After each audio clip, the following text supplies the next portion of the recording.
You know the feeling, right? You deliver an absolutely fantastic product demo, you feel that genuine connection, and then, poof, nothing. Just radio silence. It's got to be one of the most frustrating things in this business. Well, in this explainer, we're going to tear that problem apart, figure out exactly why it happens, and give you a simple playbook to turn that frustrating silence into a huge success. Okay, let's jump right into the heart of it, because we've all been here. You walk away from that meeting on a high thinking, I nailed it. The product's value seems crystal clear, the person looked really interested, but now they're ghosting you. So what on earth is going on? It's a confusing feeling, and let's be honest, it can be pretty demoralizing. You start replaying everything in your head. Did I talk too much? Was the price a shock? But the truth is, the problem usually started way before you ever picked up the phone to follow up. Let's figure it out. So the very first piece of the puzzle is realizing that the most important feedback you get isn't something they say out loud. It's happening right there, during the demo itself. And you know what? Most new distributors completely miss these signs. Think of this as your live feedback meter. Were their eyes lighting up with real curiosity, or did you see them kind of glaze over? Were they leaning in, engaged with you, or were they slumped back in their chair? Their body language tells you everything. It tells you whether they see this as a real priority or just another meeting. This is the feedback you have to notice before you even think about leaving the room. And here's a huge reason for that disconnect. Inside our heads, a lot of the time we're thinking, how do I close this? I got to get the check. And that internal pressure, that focus on just the sale, it leaks out. Customers can feel that a mile away, and boom, their guard goes right up. All they see is another salesperson trying to push a product. And this right here is such a critical mistake. We often feel like we've already taken up enough of their time, so after the demo, we rush. We pack up our stuff and we're out the door. But those few moments right after the formal pitch, that's where the real connection happens. If you just bolt, you throw away a golden opportunity to have a real conversation and leave a lasting impression of someone who actually cares.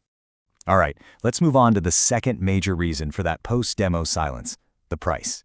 But here's the secret. The problem isn't the number. Not really. It's a failure on our part to show so much value that the price tag starts to look tiny in comparison. So this is absolutely crucial to understand. When a customer hesitates because of the price, it's not really an objection to the cost. It's a signal. It's them telling you, hey, you haven't shown me why this is worth it yet. Their mind gets stuck on the price because the benefits just aren't big enough or clear enough in their head. Just imagine for a second.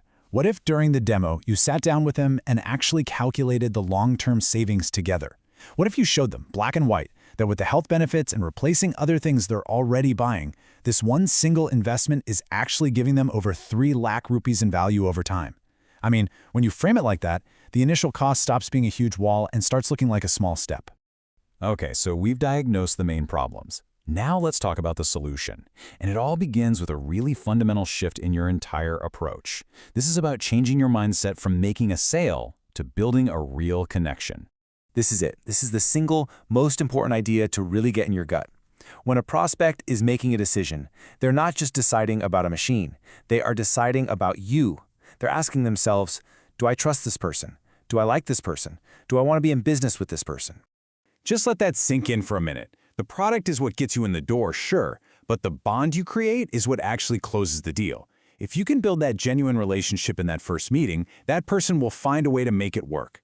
Your personality, your care, your connection, that's the real product here. So how do you actually do this? It's simple, really. You treat every single person you meet with the absolute highest level of respect.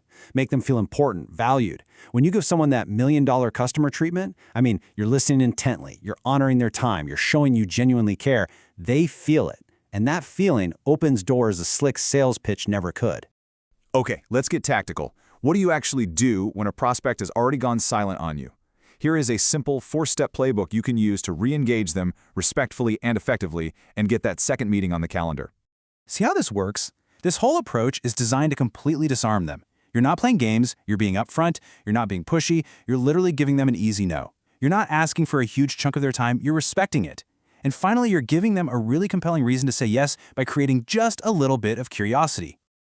This phrase right here, this is your magic key. It's so powerful. When you say this, you remove all the fear. The prospect suddenly doesn't feel like they have to dodge your calls to avoid a high-pressure pitch. They feel safe, they feel respected, and they're way more likely to agree to talk again because you've made it totally clear that the friendship is more important than the sale. And when you propose that meeting, you can frame it with this powerful analogy. You can say something like, look, what if you were arranging a marriage for your child and you accidentally rejected the absolute perfect partner without getting all the facts first? You'd regret that forever. You're not there to sell them. You're there as a friend to make sure they don't accidentally say no to something amazing for their family. So this is where we have to shift our whole perspective on what the goal is. You're not chasing a quick commission check. You are laying the foundation to build a factory, a self-sustaining business partner who's going to generate value with you for years and years. This isn't a sprint for a sale. It's the start of a long-term joint venture. I mean, this comparison really puts it all into perspective, doesn't it? We'll invest over 20 years of patient, focused effort into raising a child, hoping they'll be a support for us later in life. Well, to build a lifelong business partner, to build your own factory, all it really takes is maybe 2 or 3 months of that same kind of dedicated care. And the reward for that patience? Oh, it's immense. Just one active partner, someone you've developed with genuine care and respect, can generate a minimum of ₹1,00,000 in potential earnings. When you look at it that way, investing a little more time upfront to build a relationship the right way is easily the smartest business decision you can possibly make. So let's wrap this all up. If you're looking for some get-rich-quick, overnight success scheme, this probably isn't it. True, lasting success in this business is built one brick at a time, through patience, through genuine human connection, and through a core mindset that's all about helping the other person win. And that really leaves us with this one final thought. Every single time you interact with a prospect, just ask yourself this one simple question, because your answer is going to determine not just the outcome of that one conversation, but the entire future of your business.